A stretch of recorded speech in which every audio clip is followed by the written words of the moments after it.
मधुश्रावणी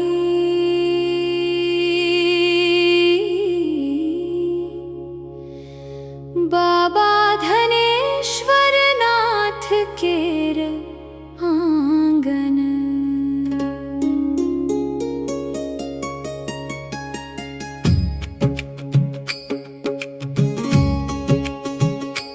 बाबा धनेश्वर नाथ केर अंगना आज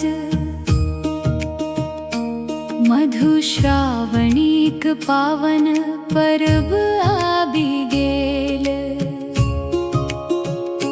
घंटी शंख आ फूलक सुगंध संग संपूर्ण धाम भक्तिमय भ गेल। बाबा धनेश्वर नाथ केर मंदिर अंगना में नवविवाहित कन्याहरू फूलक डाली सजा रहल छथि।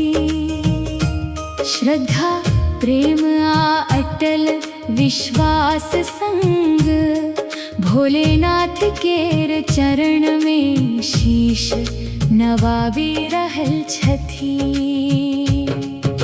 मांगक सिंदूर हाथक चूड़ी मुख पर अनुपम मुस्कान देखैत देखैत मन हर्षाइत जकाँ उतरिएला शिव भगवान। बेल पत्र फूल आदि दीपक ज्योति भक्ति संभरी गेल संसार। जे बाबा केर द्वार पर आबि गेल भरि देलखिन ओकरे जीवन अपार। हे बाबा धनेश्वर नाथ अहाँक कृपा सब पर बरसू। प्रत्येक नव दंपतिक जीवन में सुख शांति आ समृद्धि भरू। मधुश्रावणीक पावन अवसर पर सुहाग अमर सदिखन रहै। अहाँक असीम आशीर्वाद संग सभक जीवन सफल बनय।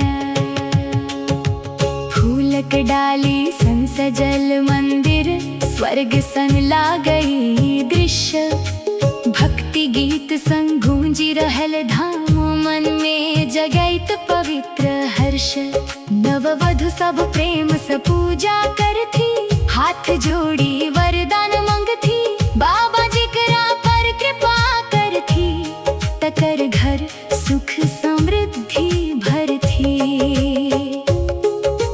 मिथिला की पावन परंपरा प्रेम श्रद्धाक पहचान। बाबा धनेश्वर नाथक कृपा संग धन्य बने सभक जीवन। शिव पार्वतीक पावन छाया सदैव सब पर बनल रहे।